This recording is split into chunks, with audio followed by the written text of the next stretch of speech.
وسلاما على رسول الله صلى الله عليه وسلم. رب اشرح لي صدري ويسر لي أمري واحلل عقدة من لساني يفقهوا قولي. ربي زدنا علما وارزقنا فهما آمين يا رب العالمين.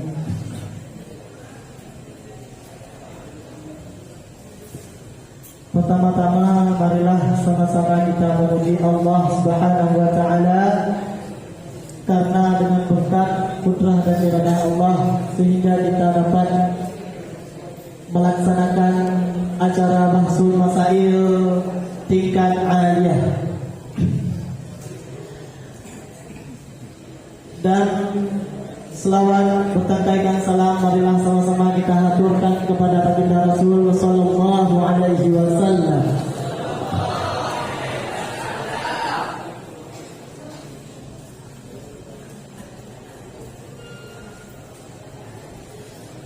Baiklah, sebelum kita memasuki dalam acara,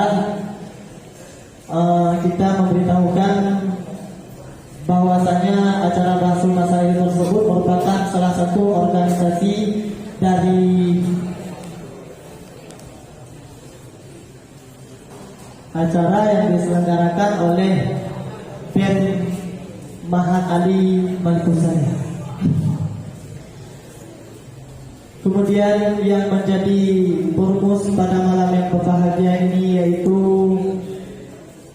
guru kita bersama Syekhuna Ustaz Khairul dari Simpang Ulim dan Ustaz Ridwan dari Matang Serta. Dan yang sangat kami hormati kepada Musaheh, yaitu Mahaguru kita bersama Masyayikhina, yaitu Ustaz Muhammad Ifdar dan Ustaz Tarmidi. Beliau merupakan guru kita yang sangat kita cintai. Semoga dalam lindungan Allah Subhanahu wa taala selalu. Amin ya rabbal alamin. Jadi untuk meningkatkan waktu, marilah sama-sama kita bacakan ulumul Quran untuk memberkati acara kita pada malam yang berbahagia ini. La hadratin Nabi Mustafa Muhammad sallallahu alaihi wasallam. Jadi untuk menyingkatkan waktu, kita langsung memasuki dalam acara.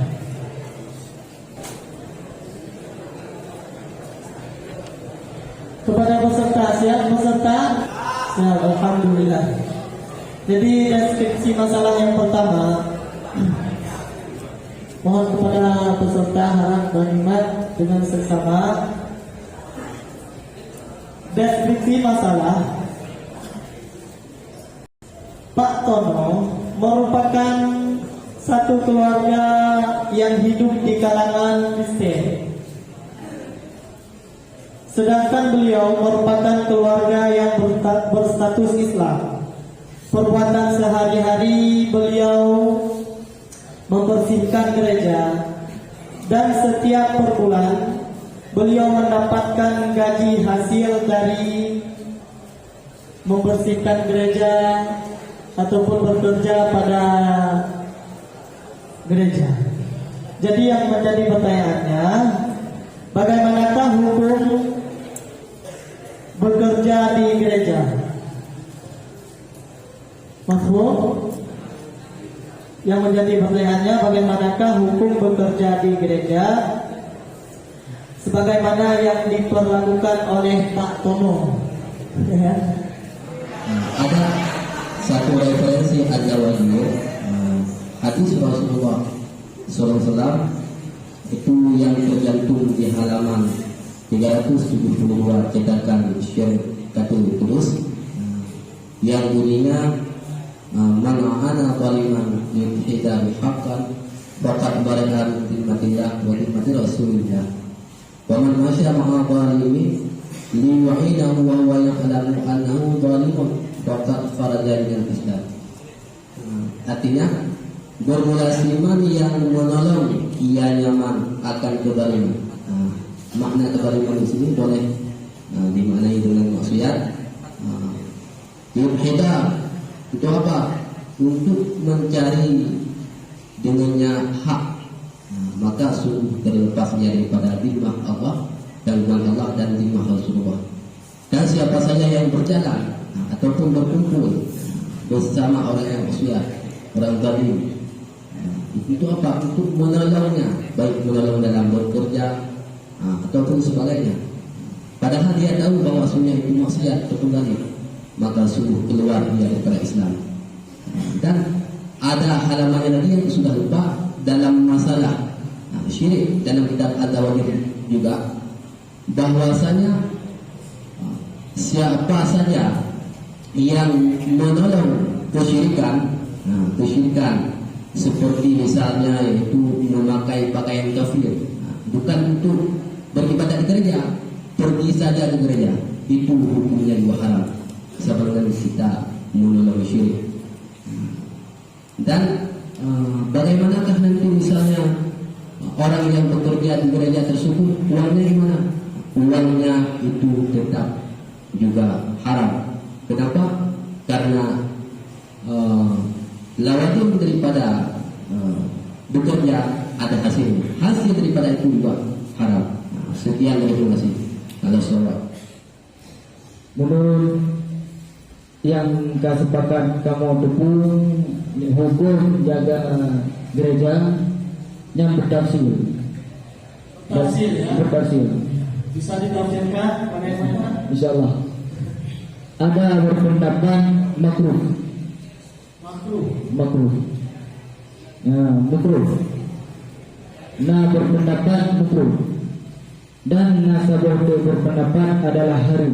menolong untuk mencurikan, menolong untuk maksiatan, apa makruh? Kan haram.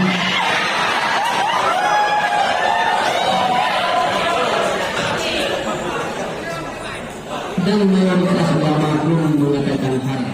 Dengan orang-orang Muslim itu dengan ada beberapa kriteria, dengan ada beberapa syarat hukumnya dibolehkan. Di antaranya yaitu muamalah itu bukan dalam urusan ibadah. Maka atas dasar itu dengan mempertimbangkan beberapa syarat lagi, maka kelompok merumuskan bahwa bekerja pada gereja hukumnya haram. Kenapa? Karena di situ terdapat muamalah dalam urusan ibadah. Kemudian dari kelompok ini juga berpendapat sama dengan berpijak pada hadis, juga menyatakan bahwa bekerja pada gereja juga hukumnya haram karena membantu kemusyrikan. Kemudian dari kelompok H menyatakan bahwa hukum bekerja pada gereja hukumnya masih dipertimbangkan antara makruh dan haram. Untuk makruh, jika tidak terdapat hal yang merendahkan Islam dan agama Islam, maka muamalah dengan orang Kristen juga kelompok H menyatakan termasuk di antaranya bekerja pada gereja, maka hukumnya makruh. Adapun jika terdapat illah, jika ada unsur merendahkan Islam dan orang Islam, maka bermuamalah dengan orang Kristen juga di antaranya bekerja pada gereja hukumnya haram.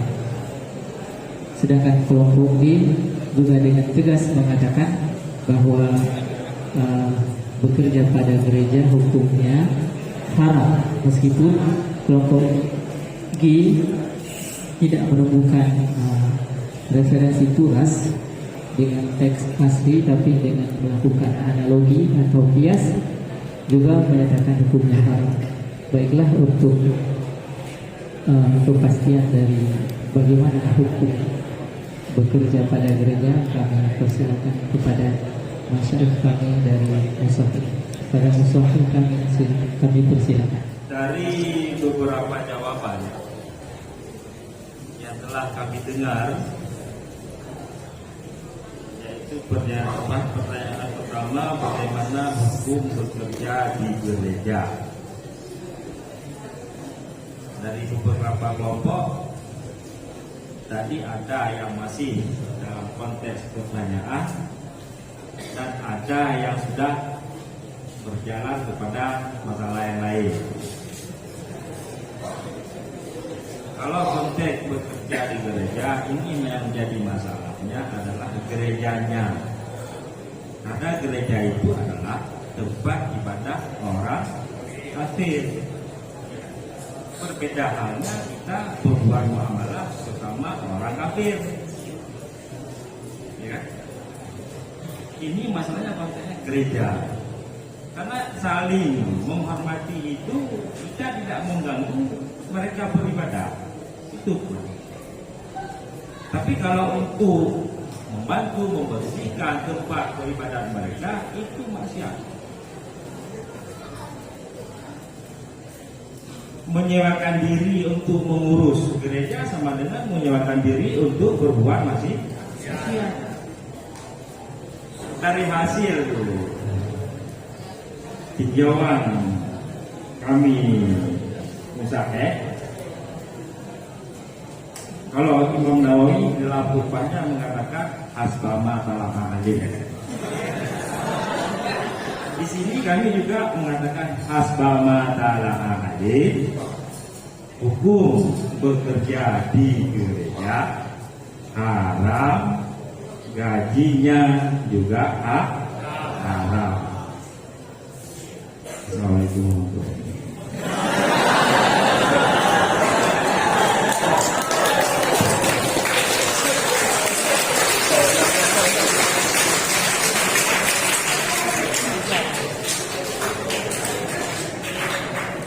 Assalamualaikum warahmatullahi wabarakatuh. Alhamdulillah wassalatu wassalamu ala Rasulillah wa ala alihi wa sahbihi wa mawala. Rabbi shrah li sadri wa yassir li amri wa hlul 'uqdatam min lisani yafqahu qawli. Sedikit tambahan untuk ibu sekalian, perlu dibedakan antara bekerja pada orang kafir dengan khas masalahnya dengan gereja. Sesuai dengan yang kelompok A tadi, masalah dalam kitab yaitu Fatwa Kubra Fiqhiyah.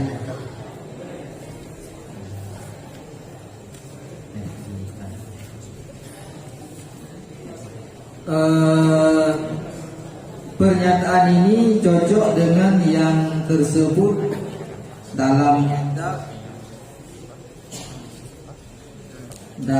kitab Bahrul Raid juzuk yang ke-8. Nah, kalau di sini itu adalah kitab daripada mazhab Hanafi.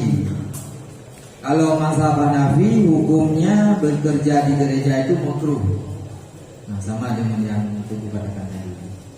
Jadi kesimpulannya Tunggu, kalau menurut mazhab Asy-Syafi'i berarti hukumnya haram, tetapi kalau menurut mazhab yang Hanafi makruh. Tapi itu perlu digarisbawahi selama tidak ada ta'dzim. Nah, selama tidak ada ta'dzim. Jadi kalau ta'dzim tetap hukumnya haram. Allah yang bisa. Assalamualaikum warahmatullahi wabarakatuh.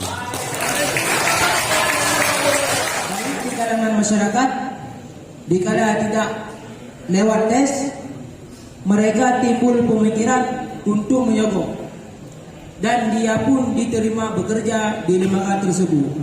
Yang ingin kami tanyakan, bagaimanakah hukum penghasilan dari pekerjaan yang disuap? Bisa dimengerti? Bagaimanakah hukum penghasilan dari pekerjaan yang disuap?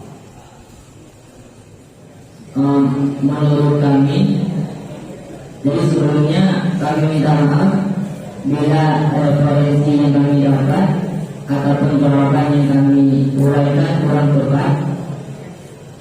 Jadi menurut kami hasil daripada bekerja dengan lewat sobat halim tadi kerjanya di halim yang halim di yaitu pun sobatnya. Jadi bekerja dengan cara menyogok dilewat dan membentuk lewat PNS dengan cara tasawuf bekerjanya halim dan hasil daripada kerja budayanya di halim bagi referensi ataupun dalil yang berbeda yaitu dalil khatamah hujjah khatamah yang nanti adapun dalil dari ulul yang terpercaya yaitu Abu Yahya dan Ustaz Somad pernah juga dirinya.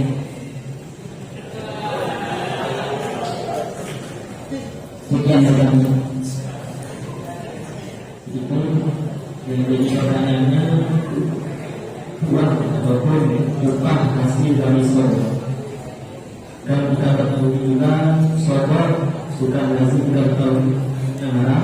Bahkan juga ada ayat yang menunjukkan di dalam kitab tafsir Jalalain yang mengatakan bahwa sobat merupakan haram. Maka ayat 188. Setelah itu di dalam Asbah wa Ta'im ada sebuah kaidah mengatakan ma haruna mahfuhu haruna iqaruhu, sesuatu yang haram mengambilnya sekarang haram memberinya. Mengambil sobat hukumnya haram karena perbuatan sobat haram. Jadi memberi upah dengan sobat hukumnya haram. Terus seperti itu contohnya seperti riba, mahar orang lain dan upah sobat. Referensi kita Asbah wa Ta'im halaman 110.